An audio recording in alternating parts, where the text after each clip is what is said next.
If you work in a medicine setting especially in an inpatient setting, at some point in time, you're probably going to need to discuss code status with patients or their families.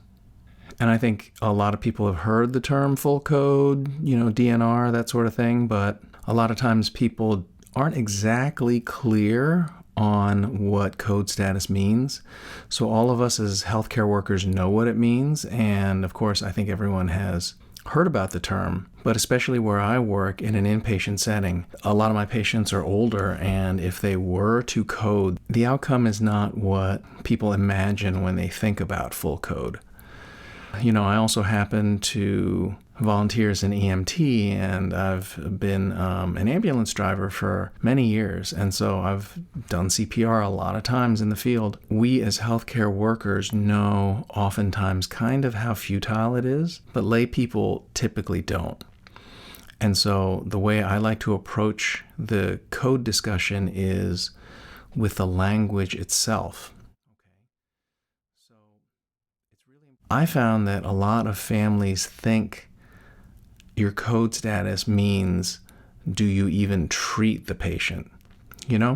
Sometimes people think that if somebody is anything but full code, it means that we don't even treat them.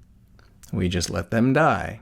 Not the case at all. So here's the way I phrase it. I tend to slow down when I talk to patients or really their families about it. I say, what would you like to have as your code status? Now, here's what this means. It doesn't mean medical treatment.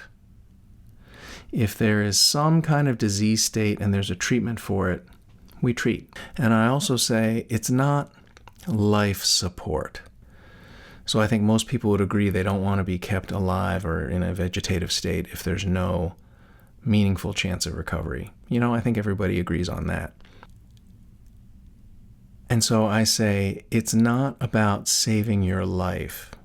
If we can do that, we're really going to try. And this is what I say. I say, if somebody comes upon you and it looks like you've died, it looks like you've passed away, do you want to be left in peace? Or do you want people to sound the alarm? You want someone to immediately start chest compressions, shock you. And so when people hear it that way, sometimes they go, oh, no, if I die, or if, mom dies, she should be left in peace. So the way you phrase it really, really matters, because I have had many times where I will say, what's your code status? And the patient's kind of older and they go, what? And then the child goes, do you want them to try and save your life? And of course the patient goes, oh yeah, of course. Yeah, I want them to try and save my life. And so I clarify and I say, it's not about saving your life. Okay, we're going to try and do that. It's just, if you die, do we try to reverse your death?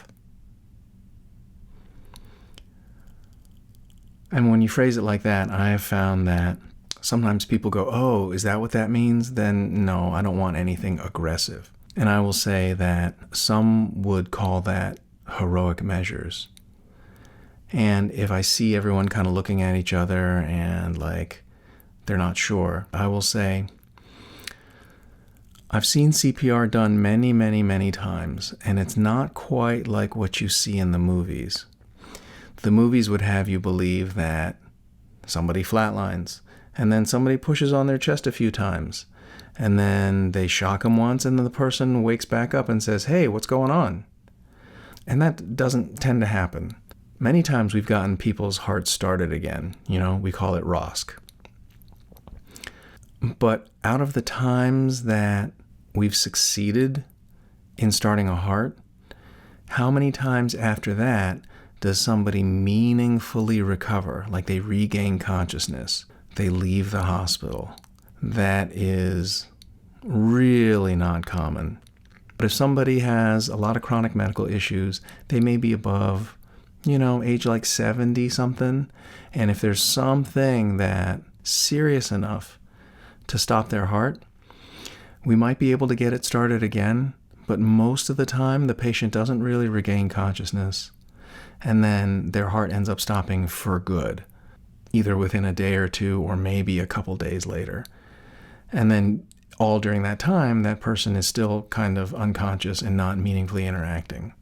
So I don't necessarily say all that, but I will say that it doesn't tend to work like you see in the movies. And then, of course, I mentioned the thing about breaking ribs. I definitely use the word heroic because I would consider those heroic measures. After you explain it to the patient that way, it's still their choice. It's still their choice, whatever they want. Personally, I think if you're like over age 90 or even like 88, you kind of shouldn't have the option of getting CPR. Personally, I think it's actually kind of cruel to do CPR on somebody of that age. But ultimately, the patient has the choice or their family has the choice. But I think if you make sure that you explain it to them in those terms and make sure people understand what it is and what it's not, then people will be able to make a more informed decision about what their code status should be.